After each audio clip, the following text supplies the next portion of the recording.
Hello, நான் தான்ப்பா மழை பேசுகிறேன். மழை பெய்யத்தானே செய்யணும். என்ன பேசுதுன்னு பார்க்காதீங்க. என்னை பேச வச்சதே நீங்கள் தான். கொஞ்ச நாளைக்கு பூமி பக்கம் எட்டி பார்க்காம இருந்தால் கழுதைக்கு கல்யாணம் பண்ணி வைக்கிறீங்க, கோயிலில் யாகம் பண்ணுறீங்க, கூட்டு பிரார்த்தனை பண்ணுறீங்க. சரி, கழுதை கொஞ்சம் பூமி பக்கம் எட்டி பார்த்துடலாம்னு பார்த்தா சபிச்சு கொட்டுறீங்க. பருவமழை காலங்களில் கட்டாயம் நான் எட்டி பார்த்துடுவேன். அது இல்லாமல் நான் பூமிக்கு வர்றதுக்கு பல காரணங்கள் இருக்குது. வெப்பச்சலனம், காற்றழுத்த தாழ்வு மண்டலம், வளி மேலடுக்கு சுழற்சி, புயல்னு பல காரணங்களை சொல்லிகிட்டே போகலாம். இந்த காரணங்கள் எல்லாம் இன்னைக்கு நேற்று வந்ததில்லை, காலங்காலமாக இருக்கிறது தான். ஆனால் முன்னாடியெல்லாம் நான் பூமியில் விழுந்த உடனே எங்கேயும் தேங்காமல் கடலுக்கு ஓடிடுவேன். இப்போ நீங்கள் பண்ணி வச்சிருக்க வேலையால் தான் அங்கங்கே தேங்கி நின்றுட்டு உங்ககிட்ட பேச்சும் வாங்கிக்கிட்டு இருக்கேன். கொஞ்சம் புரிகிற மாதிரி விளக்கமாகவே சொல்கிறேன். நம்ம முன்னோர் ஏரி, கண்மாய், தாங்கல், ஏந்தல், குளம், குட்டை, ஊருணின்னு வெட்டி வச்சிருந்தாங்க. ஒவ்வொரு நீர்நிலையும் நிரம்பி அடுத்த நீர்நிலைக்கு தண்ணீர் போகிற மாதிரி வாய்க்கால், கால்வாயின்னு வெட்டி வச்சிருந்தாங்க. இதெல்லாம் ஒன்றா சேர்ந்து ஆறா மாறி கடலில் கலக்கிறதுக்கு முறையாக வழி செஞ்சு வச்சுருந்தாங்க. நான் பூமியில் விழுந்து தண்ணீராக ஓடுற பாதையும் நீங்கள் அடைச்சிட்டீங்க. நீர்நிலைகளையும் மண்ணால் மேவி மேடாக்கி குடியிருப்புகளை கட்டி வச்சிட்டீங்க. அதுக்கு சில உதாரணங்களை சொல்கிறேன். நாராயண ஏரி கால்வாய் குடியிருப்புகளால் ஆக்கிரமிப்பு செய்யப்பட்டிருக்கு. பெரம்பூர், பெரவள்ளூர், மேடவாக்கம், சேத்துப்பட்டு, நுங்கம்பாக்கம், மயிலாப்பூர், மாம்பழம் பகுதிகளில் இருந்த நீர்நிலைகள் எல்லாம் இப்போது காணாமல் போயிடுச்சு. 1923ஆம் வருஷம்தான் நீர்நிலைகளை ஆக்கிரமித்து வீடு கட்ட ஆரம்பிச்சிங்க.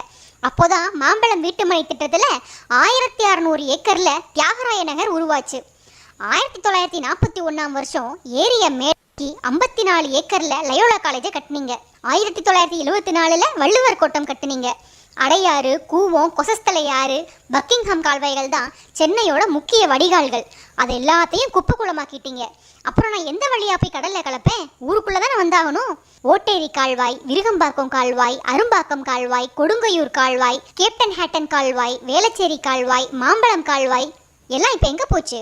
650 நீர்நிலைகள் இருந்த சென்னையில் இப்போ வெறும் 27 நீர்நிலைகள் தான் இருக்குது. ஆதம்பாக்கம் ஏரி அழித்து மெட்ரோ திட்டம் கொண்டு வந்துட்டீங்க. மடிப்பாக்கம் ஏரி குப்பை கடை கிடக்கு. அரிய வகை பறவைகள் இருந்த புழுதிவாக்கம் ஏரியோ இப்போ ஹவுசிங் போர்டாக மாறிடுச்சு. சென்னை, திருவள்ளூர், காஞ்சிபுரம் பகுதிகளில் மொத்தமாக 3600 நீர்நிலைகள் இருந்திருக்கு. இப்போ எண்ணி பார்த்தா 50 கூட தேராது. ரெட்டேரியில் இருந்த 15 நீர்த்தேக்கங்களை காணோம். 120 ஏக்கரில் இருந்த மதுரவாயல் ஏரியோ இப்போ வெறும் 25 ஏக்கரா சுருங்கிடுச்சு. சென்னையில் எந்த இடங்களுக்கெல்லாம் பாக்கம், வாக்கம்னு பேர் இருக்கோ அதெல்லாம் ஏரி தான். கோடம்பாக்கம் ஏரியாவே ஒரு ஏரி தான். பிக் பாஸ்ல இருந்து ஒரு நபரை வெளியேற்றிட்டா கேள்வி கேட்குறீங்க. ஆனால் அதே நீங்கள் ஏரிகள் ஆக்கிரமிக்கப்பட்டதற்காக போராடி இருந்தா இன்னைக்கு சென்னை வெள்ளக்காடாக மாறி இருக்காது. மாம்பழத்தில் லேக் வியூ ஸ்ட்ரீட்னு ஒன்று இருக்குது. ஆனால் அங்கே லேக் இல்லை. தார் ரோடு போடுறப்போ பழைய ரோட்டை சுரண்டிட்டு போடாமல் அப்படியே மேலேயே ரோடு போட்டதால் ரோடெல்லாம் மேடாகி போயிடுச்சு. இப்படி பூமிக்கு நான் வந்து தங்கின நீர்நிலைகள் எல்லாத்தையும் அழிச்சிட்டீங்க. நான் ஓடிக்கிட்டு இருந்த வாய்க்கால், கால்வாய் எல்லாத்தையும் காலி பண்ணிட்டீங்க.